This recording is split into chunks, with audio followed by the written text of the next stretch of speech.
저는 두 곳의 직장을 다녔어요. 대학병원 수술실, 그리고 한방병원. 이 부분에 대해서 궁금하실 분들이 계실 것 같아서 영상을 제작하게 됐습니다. 그러면 먼저 수술실부터 말씀드릴게요. 제 첫 직장은 대학병원이었고요. 부서는 수술실이었습니다. 여러분들이 가장 궁금해하실 건 아마도 월급이겠죠. 이 부분에 대해서 고민이 많이 됐는데 왜냐면 제가 받은 월급은 7년 전의 월급이기 때문입니다. 아마 지금과는 많은 차이가 있지 않을까 싶습니다. 당시 수습 3개월간은 150 안 되게 받았고요. 수습이 끝난 동기들은 230만 원 정도 받는다고 들었습니다. 같은 병원 병동에서 근무하는 친구의 월급과 비교해서 교대 근무 수당을 제외하니 거의 비슷했습니다. 특수 파트라서 추가로 주는 수당이 더 있지 않을까 싶었는데 큰 차이가 없더라고요. 1년 이후로는 교대 근무를 하면서 교대 근무 수당이 추가됩니다. 대학병원 수술실은 교대 근무를 하지만 제가 있었던 병원에는 1년 이내의 신규 간호사는 교대 근무를 시키지 않았어요. 그래서 상근직으로 다녔고요. 이 교대 근무에 대해서 추가적으로 설명을 해볼게요. 수술실 특성상 응급수술을 대처하기 위한 인원이 꼭 필요해서 교대 근무를 하고요. 기존 수술을 마무리하기 위한 오버타임 역시 존재합니다. 제가 근무했던 곳은 아예 오버타임 날짜가 정해져 있었어요. 누구는 월요일, 누구는 화요일 이런 식으로 날짜가 정해져 있었고 대부분 이브닝 번이 오면 손을 바꾸는데 이렇게 그날 오버타임 예정인 간호사들은 그대로 수술 끝날 때까지 이어서 하기도 하더라고요. 그리고 수술실은 수술 시간이 기록이 되기 때문에 간호사도 오버타임 페이를 받습니다. 그리고 수술이 없는 날이나 적은 날도 있기 때문에 일은 없고 인력은 많은 날, 그런 날은 일찍 퇴근하기도 합니다. 갑자기 오프가 생기기도 하고요. 물론 그만큼 돈을 덜 받거나 오프를 사용하게 됩니다. 이제 제가 느꼈던 장단점에 대해서 얘기를 해볼게요. 이건 대형 병원의 장점인데요. 바로 임금과 휴무입니다. 오버타임 수당을 받을 수 있다는 것도 좋았고요. 명절에 상여금 나오고 공휴일도 오프로 처리해주는 게 좋았어요. 사실 이런 게 당연한 건 줄 알았거든요. 근데 로컬을 가보니까 그게 아니었어요. 기본적으로 챙겨주는 부분이 어느 정도 준비되어 있다는 게 생각보다 참 크더라고요. 그리고 수술실만의 장점은요. 인계를 안 합니다. 환자들이 모두 수술하고 수술실을 떠나기 때문에 인계할 일이 없습니다. 아침에 모두 모여서 파트장님께서 전체 인계를 하는 것이 전부입니다. 필요하면 교대할 때 짧은 인계를 하기도 하지만 병동의 인계보다는 훨씬 심플합니다. 그리고 환자 보호자와의 소통이 거의 없습니다. 환자 확인할 때 잠깐 외에는 소통이 없어요. 그래서 다수의 낯선 사람과 대면하면서 생기는 문제는 없는 편입니다. 대부분이 낮근무를 합니다. 병동의 대의원은 좀 다르고 거의 상근직이라고 보시면 됩니다. 교대 근무가 존재하긴 하지만 낮근무에 대부분의 인력이 들어가고 이브닝 나이트는 많이 배치하지 않습니다. 그리고 오버타임 수당을 받을 수 있다는 거, 수술 적은 날은 쉬게 될 수도 있다는 거, 특수 파트이기 때문에 스페셜리스트가 될 수 있다는 장점이 있습니다. 그러면 단점은요? 장점이 곧 단점이 될 수도 있는데요. 수술이 적은 날 쉬게 되는 건 결국 내 오프에서 깎는 거라서 호불호가 갈릴 수 있고요.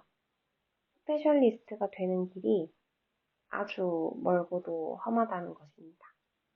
병동은 한 달간 배우고 1년이 지나면 어느 정도 숙련된 인력으로 인정을 해주는데 수술실은 그 3배의 시간이 필요합니다.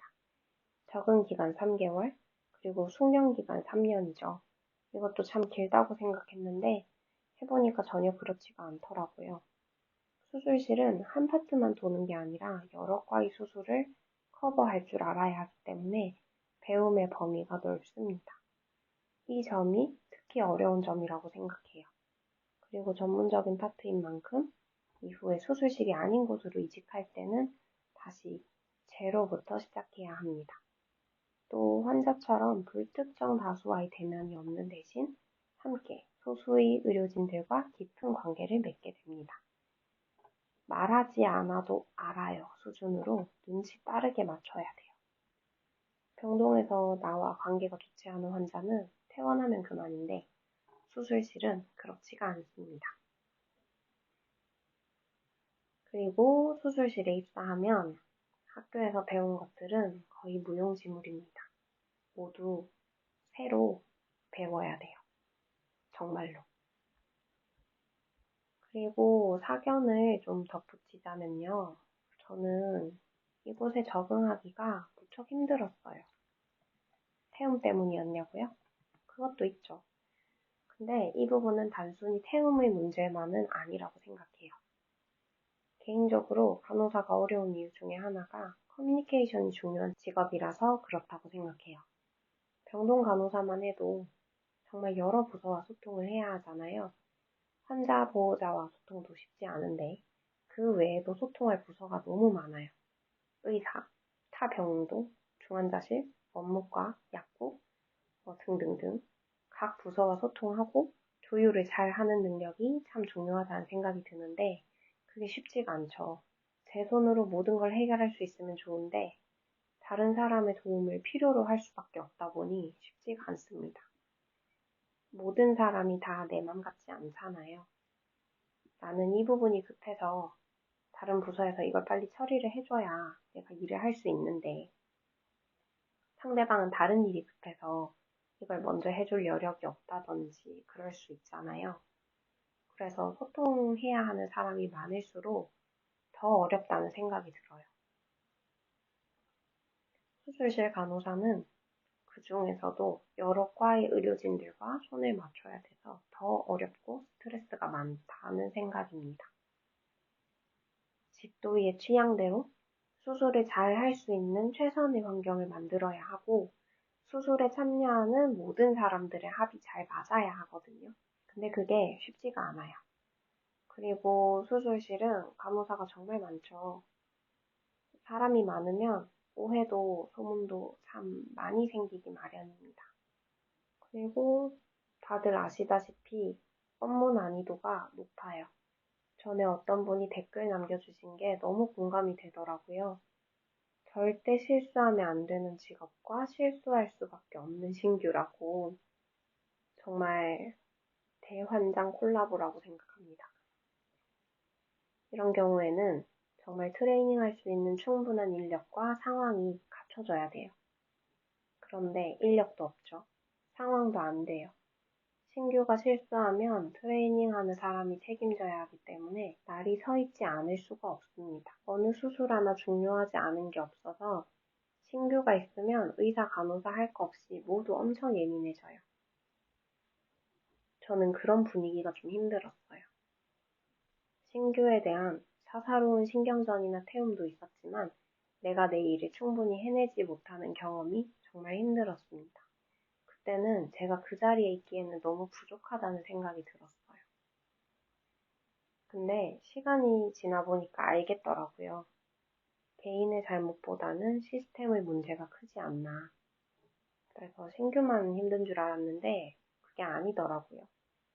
10년이 넘는 고연차 선생님들도 각자의 이유들로 힘들어 하시는 분들이 많았어요. 수술실은 여러 개의 수술방으로 구성이 되어 있는데 파트별로 방이 달라요. 방마다 2명의 간호사가 있었어요. 제가 있었던 방에 방장 선생님은 다른 방에 오랫동안 계시다가 그 해에 새로운 방으로 배정된 상황이셨죠. 파트가 바뀌었으니 해당 파트의 의료진들과 신뢰가 충분히 쌓이지 않은 상황이었고요. 그런 상황에서 신규를 가르치고 수술에 참여시키는 게 쉬운 일은 아니었을 거예요. 그런가 하면 다른 한 명의 간호사는 저보다 1년 일찍 들어온 2년차 간호사였는데 제 실수거리를 발견할 때마다 동기들과 수군거리며 몰려와서 혼을 내기 바빴죠. 지금 생각하면 그 방은 신규 트레이닝을 할 만한 여건이 아니었다는 생각이 들어요. 지금은 그런 게 보이고 나이 잘못만이 아니라는 걸 알지만 그때는 참 힘들었어요. 경험 없는 사회 초년생이 겪기에는 너무 큰 소용돌이가 아니었을까 그런 생각이 듭니다. 아무쪼록 이제는 더 나아지면 좋겠어요. 더 많은 간호사들이 행복하게 일할 수 있는 환경이 되었으면 하는 마음입니다. 다음 영상은 한방병원 편으로 돌아올게요. 안녕.